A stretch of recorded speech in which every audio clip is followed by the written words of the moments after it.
Bonjour à tous, aujourd'hui nous allons lire Martine et les fantômes.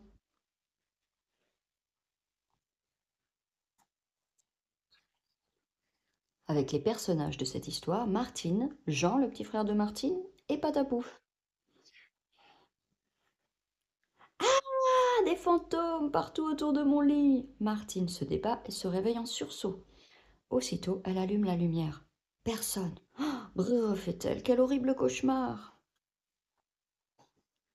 En décorant le sapin, Martine raconte son rêve à ses parents. J'aurais préféré recevoir la visite d'une fée ou d'un ange, alors que les fantômes, ça fait peur. Imaginez qu'ils reviennent ce soir. Les fantômes n'existent que dans les livres et les films, assure sa mère, ne t'inquiète pas. Mais Jean proteste. Bien sûr que si, ils existent. Seulement, ils ne se montrent qu'aux enfants. Ne dis pas de bêtises, réplique son père, tu vas faire peur à ta sœur. Mais dès qu'il se retrouve seul avec Martine, Jean se jette sur elle en poussant un cri lugubre. Ouh! Arrête, s'écrie Martine, tu effraies même pas ta pouffe. Ce soir, papa et maman rendent visite à un ami et Jean est au judo. Martine est déjà restée seule à la maison, mais cette fois, à cause de son rêve, elle n'est pas très rassurée. Vraiment, pense-t-elle, je n'aime pas ce silence. Heureusement, Patapouf est là. Grâce à toi, je n'ai aucune raison d'avoir peur. Tu n'es pas gros, mais tu fais un excellent chien de garde. Waf waf, confirme le petit chien. Surtout, tu sais me faire rire et me réconforter, ajoute la fillette en le câlinant. Soudain, dring, dring, dring. C'est sûrement Jean, pense Martine, il a dû oublier ses clés. Mais quand elle ouvre la porte, personne. Martine se penche à gauche et à droite, tandis qu'un vent glacial s'engouffre dans la maison et la fait frissonner. Ça alors, je me demande qui a pu sonner. Ce serait une erreur à une heure pareille. Au moment où elle referme la porte, d'étranges grattements parviennent du grenier. Martine inspire un grand coup et prend son courage à deux mains. Puisque papa et maman sont sortis, je suis responsable de la maison. Je dois aller voir.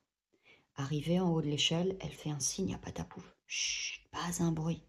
Tout doucement, elle soulève la trappe. Ce sont des souris, souffle la fillette. Des petites souris de rien du tout. Elles ont trouvé un panier de noix. Les rongeurs font un véritable festin. Certains se régalent pendant que d'autres jouent avec des coques comme si c'était des ballons. Ouf, soupire Martine, je préfère ça. Mais soudain, c'est l'alerte. Toutes les souris lèvent la tête. De quoi ont-elles peur? D'un vrai fantôme cette fois-ci? C'est une chouette effraie qui fonce vers elles. Prise de panique, les petites bêtes détalent et se faufilent dans un trou du plancher juste à temps.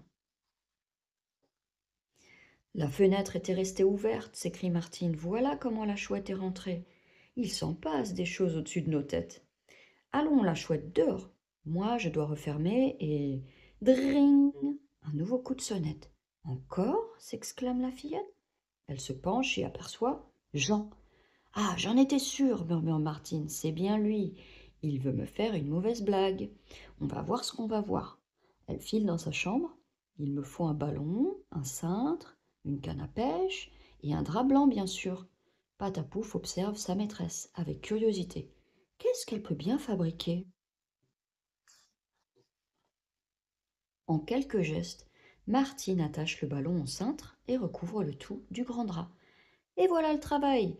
Patapouf, je te présente notre nouvel ami Fantôme. Le chien pousse un aboiement d'admiration.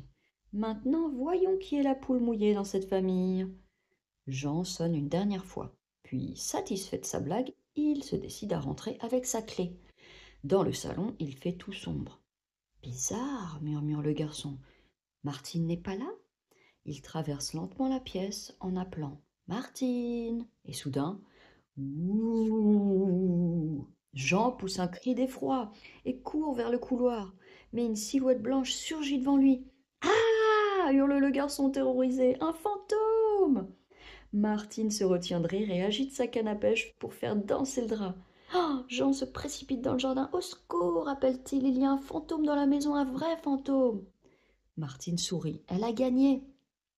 Elle laisse passer quelques minutes, puis s'avance vers la porte. Tout de même, il neige dehors. Il ne faudrait pas que son frère prenne froid. Il a déjà la chair de poule. Jean, crie-t-elle, reviens, c'était une blague.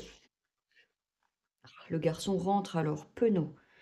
Et dire que je me suis moqué de toi, que je t'ai fait passer pour une froussarde, marmonne-t-il. Il s'assied dans un fauteuil et repense à ce qui s'est passé. Quelle grosse blague, comment ai-je pu marcher? En plus, les fantômes, je n'y crois pas. Il monte se coucher, décidé à ne plus penser à ces histoires. Mais à peine allongé, il entend le parquet grincer. Hein? Quoi? Qu'est-ce que c'est? S'écrie-t-il affolé. Ce n'est que moi, Jean, répond Martine avec un sourire. Je voulais te souhaiter une bonne nuit et surtout de beaux rêves.